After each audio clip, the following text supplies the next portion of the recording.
हाय दोस्तों, आज हम पढ़ने जा रहे हैं कक्षा 6 की गणित बच्चों, जिसमें आज हम पढ़ेंगे प्रश्नावली 5.5 के क्वेश्चन बच्चों। प्रश्नावली 5.5 के क्वेश्चन पढ़ने से पहले आगे हम लंब रेखा के बारे में जान लें, क्योंकि लंब रेखा से संबंधित इस प्रश्नावली में पढ़ाया गया है बच्चों। तो लंब रेखा किसे कहते हैं इसके बारे में हम जान लेते हैं बच्चों, ठीक है।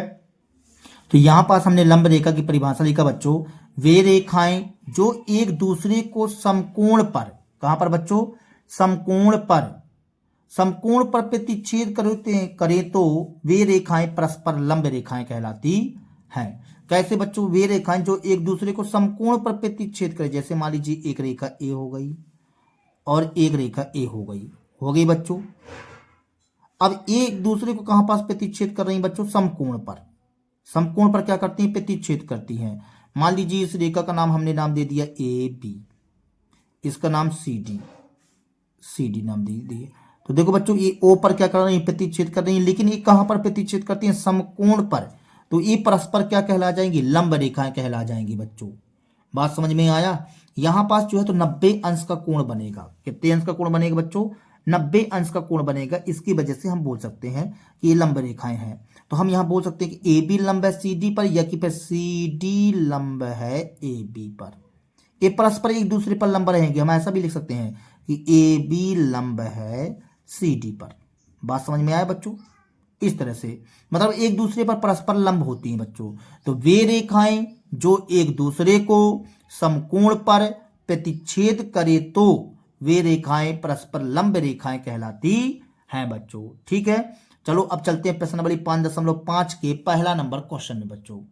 तो पहला क्वेश्चन कहता है बच्चों, निम्नलिखित में से कौन लंब रेखाओं के उदाहरण है?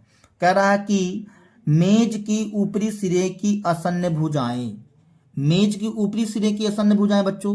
तो मेज के ऊपरी सिरे जो होती हैं वो लंबे तो ही होती हैं, क्योंकि मेज का ऊपरी सिरा जो होता है ना बच्चों, देखो पहले का ए नंबर प्रश्न ना बच्चों।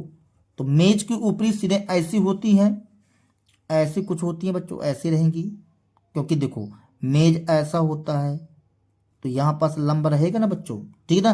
तो ये लंब रेखाएं होती है। तो ए नंबर में लिख दीजिए आप लंब रेखाएं हैं, लंब रेखाएं हैं, ऐसा लिख दो बच्चों, ठीक है। फिर बी नंबर में क्या पूछा है बच्चों? कहता रेल पथ की पटरियां। तो रेल पथ की पटरियां कैसी होती हैं बच्चों? रेल पथ की पटरियां क्या लंब रेखाओं के उदाहरण रहेंगी? रेल पथ की पटरियां, तो रेल पथ की पटरियां कैसी होती हैं बच्चों? रेल पथ की पटरियां देखी होंगे आप, तो ऐसे और ऐसे होती है। तो लंब रेखाएं हैं क्या? नहीं है। तो लिख दो लंब रेखाएं नहीं है। चित्र नहीं बनाना है बच्चों, आपको लिखना बस है लंब रेखाएं नहीं है, लंब रेखाएं नहीं है, ठीक है बच्चों। सी नंबर में क्या बोलता है? सी नंबर में बोलता है अक्षर यल बनाने वाले रेखाखंड। देखो बच्चों, यल अक्षर ऐसा होता है, यहां लंब बनाएगा। तो लिख दो बच्चों लंब रेखाएं के उदाहरण हैं, लंब रेखाएं हैं, लंब रेखाएं हैं, ठीक है बच्चों। डी नंबर में क्या कहता है? डी नंबर में कहता है अक्षर भी बनाने वाले रेखाखंड है।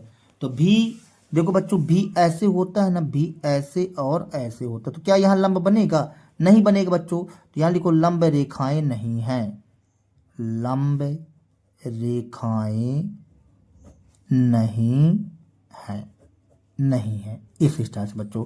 और यही हमारा कहला जाएगा आंसर सॉल्व दैट बच्चों, ठीक है। अब चलो चलते हैं आगे। कहता है दूसरा नंबर प्रश्न कहता है बच्चों, मान लीजिए रेखाखंड, मान लीजिए रेखाखंड पी क्यू, रेखाखंड एक्स वाई पर लंब है। तो मान लीजिए परस्पर बिंदु ए पर प्रतिच्छेद करते हैं। तो पी ए वाई बराबर का माप क्या होगा? माप क्या होगा बच्चों? 90 अंश होगा। देखो कहता है पी क्यू एक्स वाई पर लंब है, पी क्यू एक्स वाई पर लंब है बच्चों। देखो कह रहा है पी क्यू जो है एक्स वाई पर क्या है बच्चों? लंब है। तो ए एक्स और ए वाई बन गया, और ये पी क्यू है बच्चों। ये क्या है? पी क्यू, यहाँ पी यहाँ क्यू, ठीक है। अब कहाँ पास प्रतिच्छेद करता है बच्चों? कहता है बिंदु ए पर प्रतिच्छेद करता है, बिंदु ए पर क्या करता है? प्रतिच्छेद करता है। बात समझ में आई? तो यहाँ पास 90 अंश का कोण बनाएगा बच्चों। तो कहता है कोण पी ए वाई की माप क्या होगी?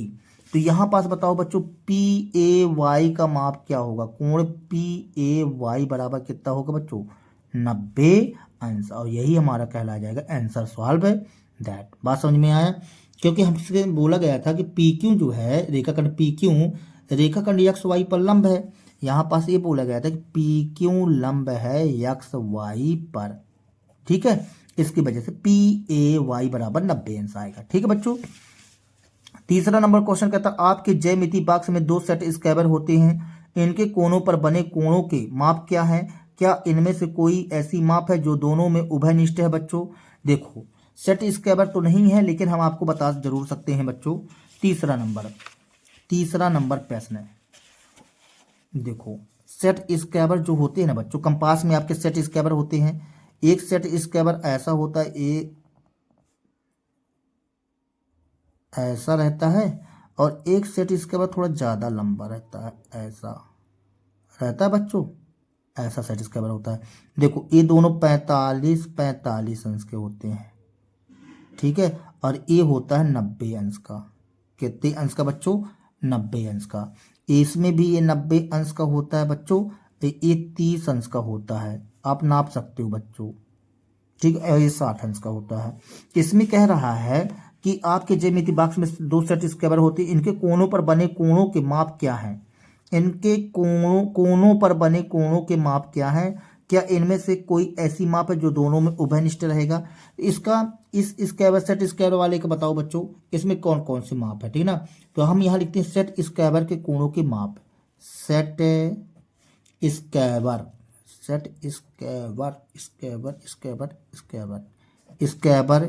के कोणों के माप,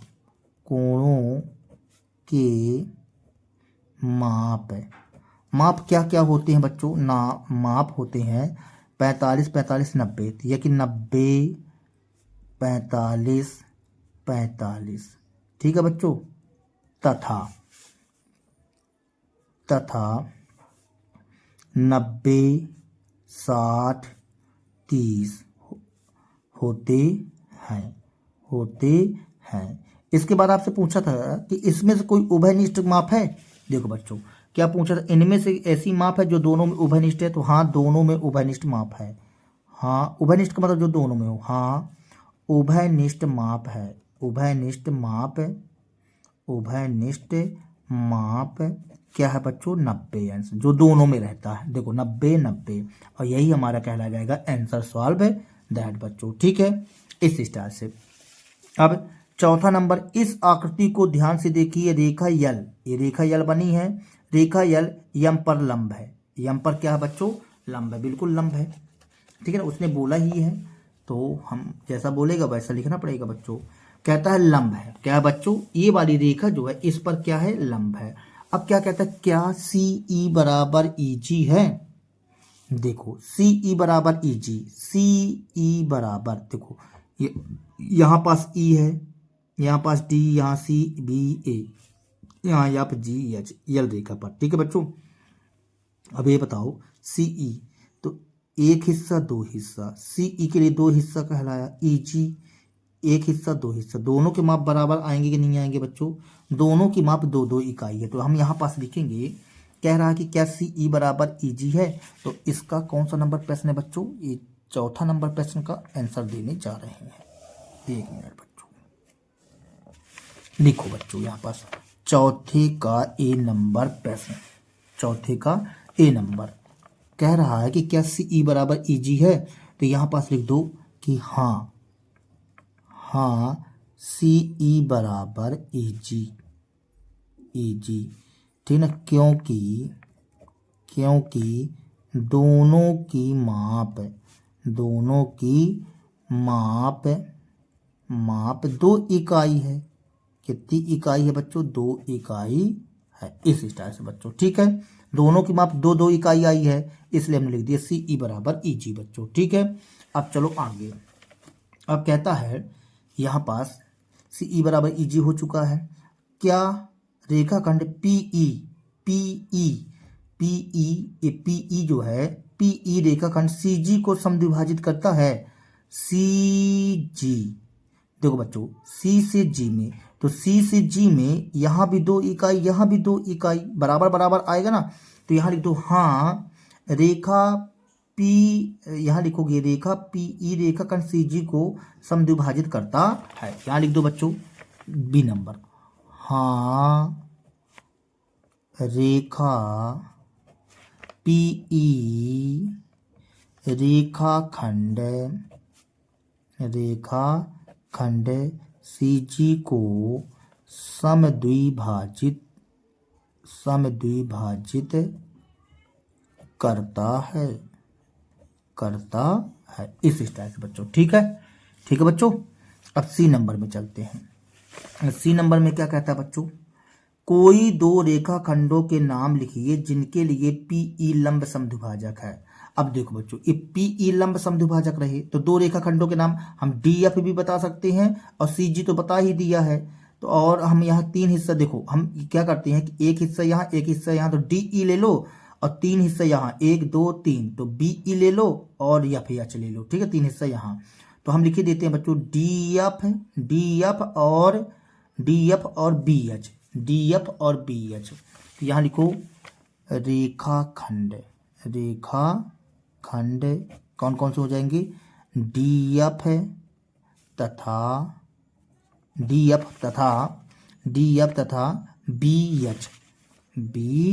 एच ऐसा बच्चों। ठीक है, ये जो है एक दूसरे को क्या मतलब, ये वाला रेखाखंड जो ईपी है बच्चों, इसको क्या करेगा, इन दोनों रेखाखंडों को जो नाम लिखे हो ना, इनको 2 भागों में बांटेगा। डीएफ में एक एक हिस्सा आएगा और बी एच में 3 हिस्सा आएगा बच्चों, इस स्टाइल से। ठीक है, अब डी नंबर क्या कहता है, क्या निम्नलिखित सत्य है। कहता है एसी बड़ा है एफ जी से। एसी कितना है, एसी 2 हिस्सा है, एफ जी कितना है, एफ जी 1 हिस्सा है। तो बिल्कुल सही बात है, एसी 2 हिस्सा एफ जी 1 हिस्सा। तो डी का पहला नंबर क्या लिखेंगे बच्चों, सत्य। डी का पहला नंबर क्या है, सत्य है। ठीक है, अब दूसरा नंबर क्या कहता है, तीसरा नंबर क्या कहता है, पढ़ते हैं फिर बताते हैं। सी डी बराबर जी एस, सी डी 1 हिस्सा, जी एच भी 1 हिस्सा। बिल्कुल सही बात है, बराबर है, लिख दो बच्चों सत्य। ठीक है, सत्य लिख दिया। फिर BC छोटा है EH से, BC 1 हिस्सा और EH तो 3 हिस्सा है भैया, तो छोटा ही तो है, तो लिख दो बच्चों यहाँ पर सत्य। ठीक है बच्चों, तो इस तरह से बच्चों। ठीक है, अब आगे देखते हैं। तो बच्चों आपका यहाँ तो ये प्रश्नावली समाप्त हो गई, प्रश्नावली 5.5 समाप्त हो चुकी है बच्चों। अब आगे चलते हैं।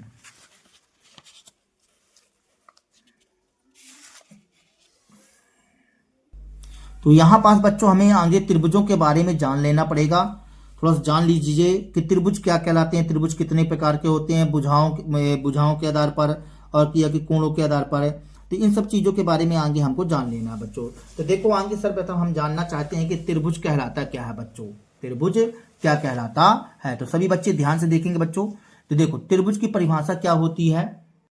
तो देखो बच्चों त्रिभुज की परिभाषा होती है 3 भुजाओं से निर्मित बंद आकृति को त्रिभुज कहते हैं बच्चों। त्रिभुज किसे कहते हैं, 3 भुजाओं से निर्मित बंद आकृति को त्रिभुज कहते हैं। तो त्रिभुज में देखो बच्चों, देखो ये त्रिभुज हो गया, ठीक है, ये बंद है। कैसा है बच्चों, बंद आकृति है, बंद आकृति है बच्चों, तो इसको हम त्रिभुज कहते हैं। क्या कहते हैं बच्चों, इसको त्रिभुज कहते हैं। खुली आकृति नहीं होनी चाहिए बच्चों, खुली आकृति नहीं होनी चाहिए।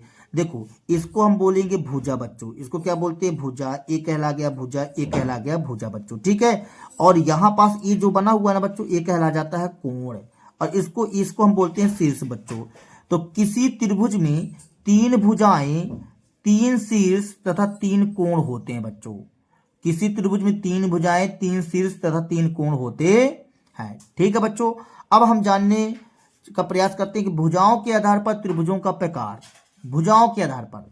तो देखो बच्चों भुजाओं के आधार पर हम त्रिभुजों के प्रकार जो जानना चाहेंगे, तो भुजाओं के आधार पर त्रिभुजों के प्रकार होते हैं 3 प्रकार के। कितने प्रकार के बच्चों, 3 प्रकार के। तो 3 प्रकार के होते हैं, कौन कौन से बच्चों, तो त्रिभुज 3 प्रकार के होते हैं, कौन कौन से। पहला होता है समबाहु त्रिभुज, दूसरा होता है समद्विबाहु त्रिभुज, तीसरा होता है विषमबाहु त्रिभुज। समबाहु त्रिभुज किसे कहते हैं बच्चों? ऐसा त्रिभुज जिसकी तीनों भुजाएं समान लंबाई की हो बच्चों। समबाहु, सम मतलब बराबर, बाहु मतलब भुजाएं त्रिभुज की, ठीक है। ऐसा त्रिभुज जिसकी तीनों भुजाएं, सभी भुजाएं समान लंबाई की हो या तीनों भुजाएं समान लंबाई की हो, समबाहु त्रिभुज कहते हैं। समद्विबाहु, समद्विबाहु का मतलब ऐसा त्रिभुज जिसकी दो भुजाएं बराबर लंबाई की हो बच्चों, उसे हम समद्विबाहु त्रिभुज कहते हैं, ठीक है। विषमबाहु त्रिभुज, ऐसा त्रिभुज जो तीनों भुजाएं अलग अलग लंबाई की हो बच्चों, उसे हम विषमबाहु त्रिभुज कहते हैं। तो देखो बच्चों, पहला नंबर परिभाषा आप देखेंगे यहाँ पास, तो पहला नंबर परिभाषा में हमने लिख दिया बच्चों कि ऐसा त्रिभुज जिसकी तीनों भुजाएं एक समान लंबाई की हो तो ऐसे त्रिभुज को समबाहु त्रिभुज कहते हैं बच्चों। समबाहु त्रिभुज किसे कहते हैं? ऐसा त्रिभुज जिसकी तीनों भुजाएं एक समान लंबाई की हो तो ऐसे त्रिभुज को समबाहु त्रिभुज कहते हैं बच्चों। देखो, इस त्रिभुज की तीनों भुजाएं समान लंबाई की हैं बच्चों, तो हमने यहां लिखा ए बी बराबर बी सी बराबर ए सी। इस त्रिभुज की तीनों भुजाएं समान लंबाई की हैं, इसलिए हम इसको बोलेंगे समबाहु त्रिभुज बच्चों। अब दूसरा नंबर देखो बच्चों, समद्विबाहु त्रिभुज। समद्विबाहु त्रिभुज, तो ऐसा त्रिभुज जिसकी दो भुजाएं एक समान लंबाई की हो। कैसा हो बच्चों? एक समान लंबाई की हो तो समद्विबाहु त्रिभुज कहलाता है बच्चों, ठीक है। ऐसा त्रिभुज जिसकी दो भुजाएं एक समान लंबाई की हो तो समद्विबाहु त्रिभुज कहलाता है बच्चों, ठीक है।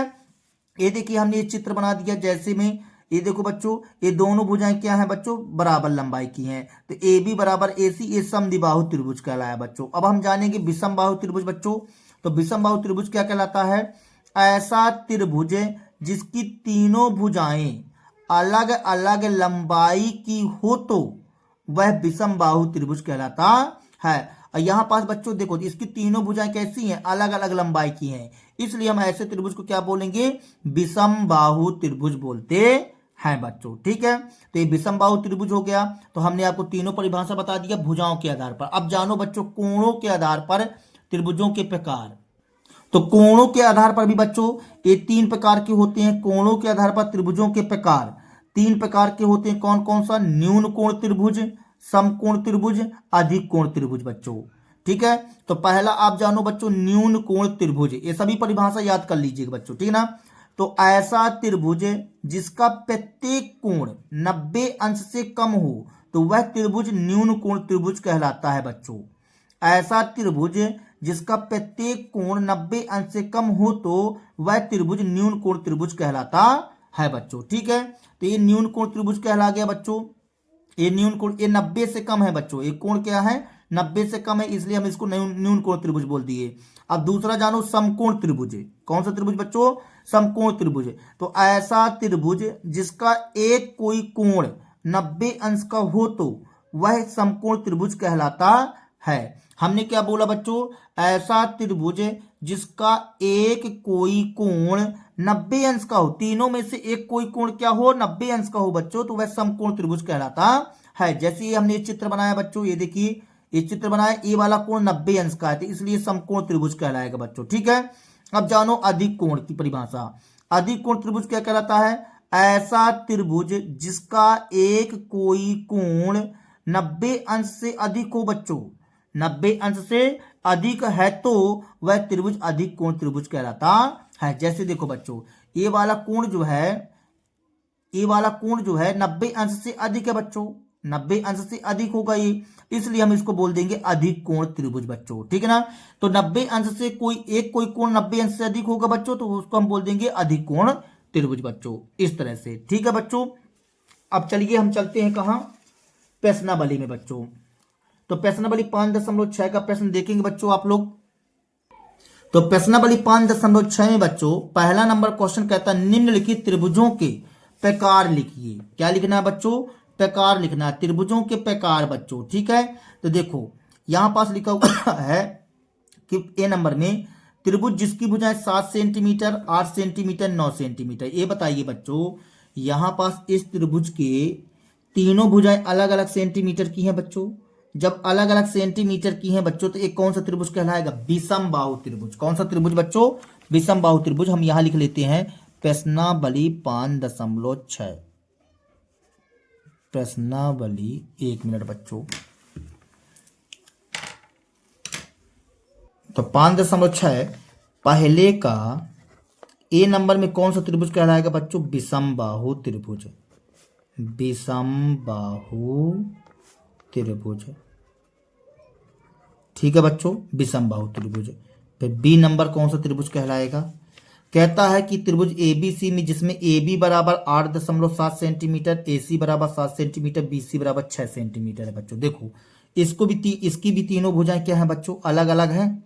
जब तीनों भुजाएं अलग अलग रहेंगी तो ऐसे त्रिभुज को हम क्या बोलते हैं बच्चों? विषमबाहु। तो लिख दीजिए विषमबाहु त्रिभुज। विषमबाहु त्रिभुज, ठीक है बच्चों। सी नंबर में क्या कहता है बच्चों? पढ़ो। कहता है त्रिभुज पी क्यू आर में, देखो पी क्यू बराबर क्यू आर बराबर आर पी बराबर 5 सेंटीमीटर, तीनों भुजाएं बराबर हैं 5-5 सेंटीमीटर की, तो हम ऐसे त्रिभुज को क्या बोल देते हैं बच्चों? समबाहु त्रिभुज। क्या बोल देते हैं? समबाहु त्रिभुज। तो लिख दो बच्चों समबाहु त्रिभुज। समबाहु त्रिभुज, ठीक है। सी के बाद डी नंबर में बच्चों कौन सा त्रिभुज बोला गया है? कहता है त्रिभुज डी ई एफ में जिसमें माप कोण डी बराबर 90 अंश। यदि 90 अंश का कोई कोण है तो कौन सा त्रिभुज बोलेंगे बच्चों? समकोण त्रिभुज। कौन सा त्रिभुज बोलेंगे? समकोण त्रिभुज। तो लिख दो डी में समकोण त्रिभुज। समकोण त्रिभुज, ये समकोण। डी के बाद ई नंबर में बच्चों, ई नंबर में क्या कहलाएगा? कहता है यक्स वाई जेड में, देखो यहां 90 अंश भी है और यक्स वाई बराबर वाई जेड, दो भुजाएं बराबर बता रहा है और 90 अंश भी बोल रहा है। तो मतलब इसको हम बोलेंगे बच्चों समद्विबाहु समकोण त्रिभुज। समद्विबाहु, समद्विबाहु समकोण, समकोण त्रिभुज। समद्विबाहु समकोण त्रिभुज बच्चों, ठीक है। इस तरह से बच्चों अब D E F, F number देखो यल यम यन, त्रिभुज यल यम यन जिसमें कोण यल बराबर 30 अंश, कोण यम बराबर 70 अंश और कोण यन बराबर 80 अंश, ठीक है बच्चों। देखो तीनों कोण 90 से कम हैं। जब 90 से कम है बच्चों तो इसको हम कौन सा त्रिभुज बोलेंगे? 90 से कम वाले त्रिभुज को हम कौन सा त्रिभुज बोलते हैं बच्चों? न्यून कोण त्रिभुज।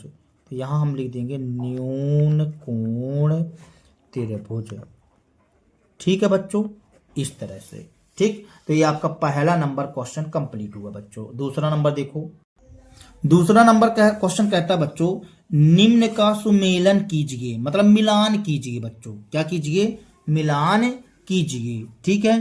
तो देखो समान लंबाई की 3 भुजाएं, समान लंबाई की 3 भुजाएं, जब समान लंबाई की 3 भुजाएं हो तो उसको कौन सा त्रिभुज बोलते हैं बच्चों?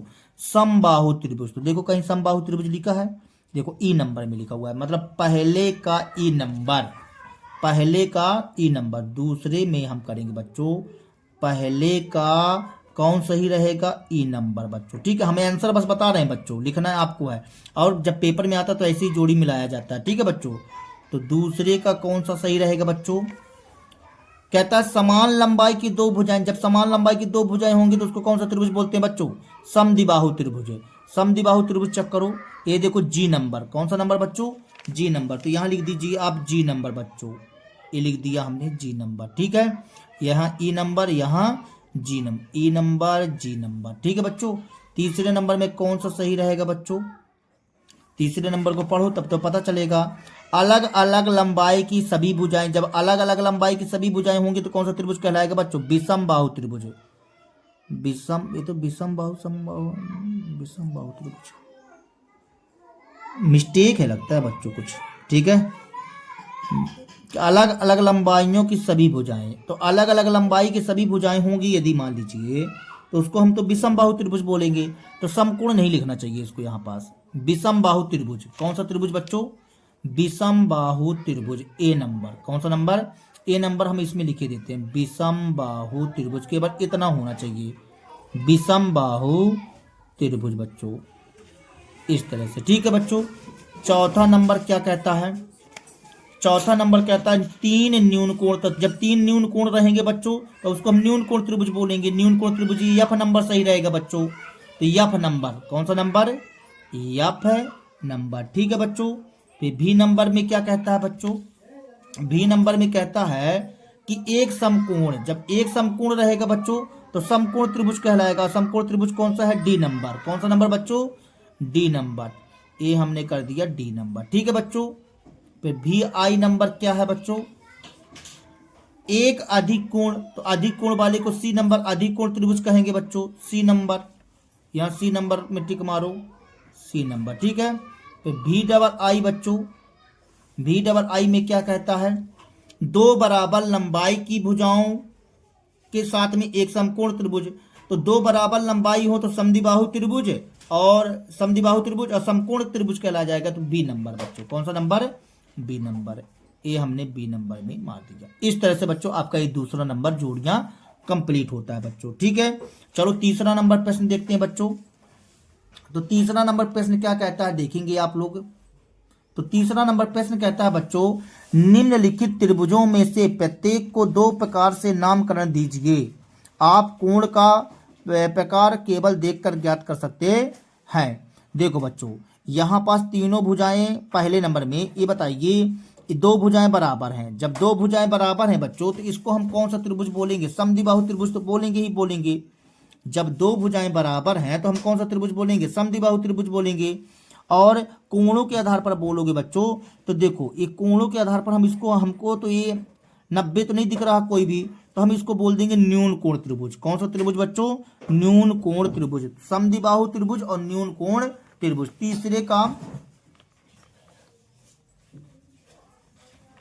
हाँ बच्चों, तीसरे का ए नंबर। तो तीसरे के ए नंबर में बच्चों न्यून कोण त्रिभुज कहलाएगा। न्यून कोण और के दो भुजाएं बराबर हैं, न्यून कोण और समद्विबाहु त्रिभुज। समद्विबाहु, समद्विबाहु त्रिभुज। ठीक है बच्चों, इस तरह से। अब बी नंबर में कैसा चित्र बना हुआ है देखो। बी नंबर में आप देखेंगे तो आपको यहाँ पास सब अलग अलग माप की हैं। तो विषम बाहु त्रिभुज और समकोण त्रिभुज है बच्चों, 90 अंश का कोण। तो इसको हम बोल सकते हैं विषम बाहु, विषम बाहु समकोण त्रिभुज। समकोण त्रिभुज बच्चों, विषम बाहु समकोण त्रिभुज। ठीक है बच्चों। सी नंबर में क्या कहता है, देखो इसकी दो भुजाएं बराबर है लेकिन अधिक कोण दिखाई दे रहा है बच्चों हमको, तो अधिक कोण है ना, तो हम अधिक कोण समद्विबाहु त्रिभुज बोल सकते हैं इसको। तो लिख दीजिए बच्चों अधिक कोण, अधिक कोण समद्विबाहु त्रिभुज। समद्विबाहु त्रिभुज बच्चों, समद्विबाहु त्रिभुज। ठीक है, इस तरह से। डी नंबर में कैसा बना हुआ चित्र देखो, दो भुजाएं बराबर है, 90 अंश दिखाई दे रहा बच्चों। तो समद्विबाहु समकोण त्रिभुज है। लिख दो बच्चों समद्विबाहु, समद्विबाहु, समद्विबाहु समकोण त्रिभुज है, समकोण त्रिभुज है। ठीक है बच्चों। डी के बाद ई नंबर में बताओ बच्चों, देखो इसकी तीनों भुजाएं बराबर नजर आ रही हैं। तो तीनों भुजाएं बराबर नजर आ रही हैं तो समबाहु त्रिभुज कहलाएगा। और 90 से कम नजर आ रहा है तो न्यून कोण त्रिभुज है। तो न्यून कोण, न्यून कोण समबाहु त्रिभुज, न्यून कोण समबाहु त्रिभुज बच्चों। ठीक है, इस स्टाइल से। ई के बाद बच्चों एफ नंबर। एफ नंबर में क्या कहता है बच्चों, देखो इसकी तीनों भुजाएं अलग अलग हैं और ये 90 से अधिक नजर आ रहा है तो हम क्या बोलेंगे अधिक कोण, अधिक कोण विषम बाहु त्रिभुज, विषम बाहु त्रिभुज बच्चों, विषम बाहु त्रिभुज। ठीक है बच्चों। तो इस तरह से आपका ये तीसरा नंबर क्वेश्चन कंप्लीट होता है बच्चों। अब चौथा नंबर प्रश्न देखो। तो चौथा नंबर प्रश्न क्या कहता है बच्चों, चौथा नंबर प्रश्न कहता है माचिस की तीलियों की सहायता से त्रिभुज बनाने का प्रयत्न कीजिए। माचिस की तीलियों की सहायता से त्रिभुज बनाने का प्रयत्न कीजिए। इनमें से कुछ आकृति में दिखाए गए हैं, आकृति में दिखाए गए हैं, क्या आप निम्न से त्रिभुज बना सकते हैं। ठीक है, तो देखो बच्चों हमको क्या होता है, त्रिभुज बनाने के लिए तीन भुजाओं की आवश्यकता होती है बच्चों। ठीक है, तो चलो आगे ए नंबर देखो बच्चों।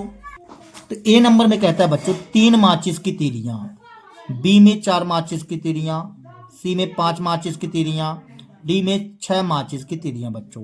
ठीक है ना, ध्यान रखिए कि आपको प्रत्येक स्थिति में सभी उपलब्ध माचिस की तीलियों का उपयोग करना है। तो देखो बच्चों, और नीचे भी लिखा हुआ है, कह रहा है क्वेश्चन में प्रत्येक स्थिति में त्रिभुज के प्रकार का नाम बताइए, यदि आप त्रिभुज नहीं बना पाते हैं तो उसके कारण के बारे में सोचिए। ठीक है बच्चों, तो चलो इस क्वेश्चन को सॉल्व करते हैं। तो चौथे के ए नंबर में बोला है बच्चों, कितनी माचिस की तीलियां लेना? 3 माचिस की तीलियां, 3 माचिस की तीलियां। ठीक है बच्चों, तो 3 माचिस की तीलियों में बच्चों देखो, यदि हम 3 माचिस की तीलियां लेकर के एक त्रिभुज बनाते हैं बच्चों, तो एक कौन सा त्रिभुज बनेगा? एक, जैसे मान लीजिए 3 हम माचिस की तीलियां ले लेते हैं, तो ऐसा एक माचिस की तीली ये हो गई, ठीक है, दूसरी माचिस की तीली ये हो गई, और तीसरी माचिस की तीली ये हो जाएगी बच्चों, हो जाएगी। ठीक है ना, तो 3 माचिस की तीलियां हमने ले लिया, तो कौन सा त्रिभुज बनेगा बच्चों? ये बनेगा एक समबाहु त्रिभुज। कौन सा त्रिभुज बच्चों? समबाहु त्रिभुज। बात समझ में आ रही है? और यहाँ पास जो है, क्योंकि तीन ही माचिस है, तीलियों की लंबाइयाँ तो समान रहेंगी। बात समझ में आया? और न्यून कोण त्रिभुज बनेगा। कौन सा त्रिभुज बनेगा बच्चों? न्यून कोण त्रिभुज। तो कह रहा था इनमें से कुछ आकृति दिखाए गए हैं, क्या आप त्रिभुज बना सकते हैं? तो हाँ, त्रिभुज तो बना सकते हैं। फिर हमको और नाम भी बताना है, क्या त्रिभुज बनाने का प्रयत्न कीजिए। तो यहाँ लिखो बच्चों आप, हाँ हाँ समबाहु त्रिभुज बनाया जा सकता है। बनाया जा सकता है। कौन सा त्रिभुज बनाया जा सकता है बच्चों? समबाहु त्रिभुज। बात समझ में आई? ठीक है, इस तरह से बच्चों। फिर हमसे क्या पूछा बी नंबर में? बी नंबर में कहता है, बी नंबर में 4 माचिस की तीलियां लेना है बच्चों। तो यदि 4 माचिस की तीलियां लेते हैं तो क्या आप त्रिभुज बना पाएंगे बच्चों? क्या 4 माचिस की तीलियों से? तो 4 माचिस की तीलियों से त्रिभुज तो नहीं बन पाएगा बच्चों। ठीक है ना, देखो यदि 4 माचिस की तीलियां लेंगे बच्चों, तो 4 माचिस की तीलियां, जैसे मान लीजिए एक यहाँ लगा देंगे तो फिर गड़बड़ हो जाएगा। तो हम यहाँ लिखते हैं बच्चों, 4 माचिस की तीलियों से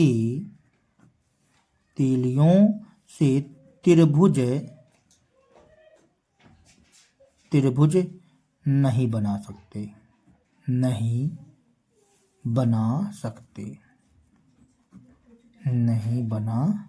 सकते बच्चों। ठीक है, फिर सी नंबर में क्या बोलता है?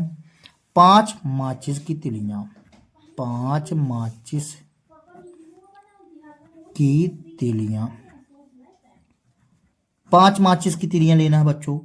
तो 5 माचिस की तीलियां देखो, एक माचिस की तीलियां यहाँ लगा दो, फिर एक यहाँ लगा दिए, एक यहाँ लगा दिए, एक यहाँ लगा दिए, और एक यहाँ लगा दो। लगा दें बच्चों, तो 2 यहाँ लग गई, 2 यहाँ लग गई।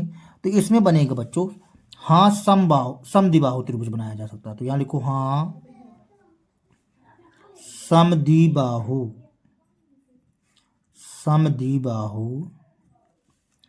त्रिभुज बनाया जा सकता है, इस स्टार से। ठीक है बच्चों, सी के बाद डी नंबर में 6 माचिस की तीलियां लेना है बच्चों। 6 माचिस की तीलियां,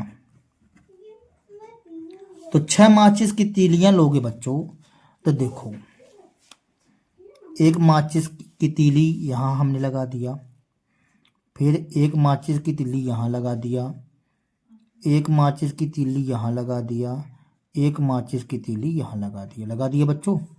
ठीक है, और एक माचिस की तीली यहाँ, एक माचिस की तीली यहाँ, तो तीनों भुजाएं तो बराबर रहेंगी। तो यहाँ पास लिखेंगे, हाँ समबाहु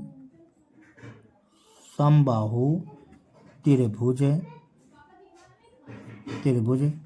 बनाया जा सकता है, इस स्टाइल से बच्चों। ठीक है, तो इस स्टाइल से आपका ये चौथा नंबर प्रश्न जो है बच्चों कंप्लीट हो जाता है।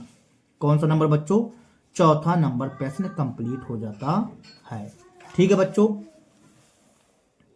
तो यदि हमारा वीडियो आप लोगों को पसंद आया बच्चों तो कृपया हमारे चैनल को सब्सक्राइब कीजिए, लाइक कीजिए एवं शेयर कीजिए बच्चों। मिलते हैं अगले वीडियो के साथ में, तब तक के लिए बच्चों जय हिंद, वंदे मातरम।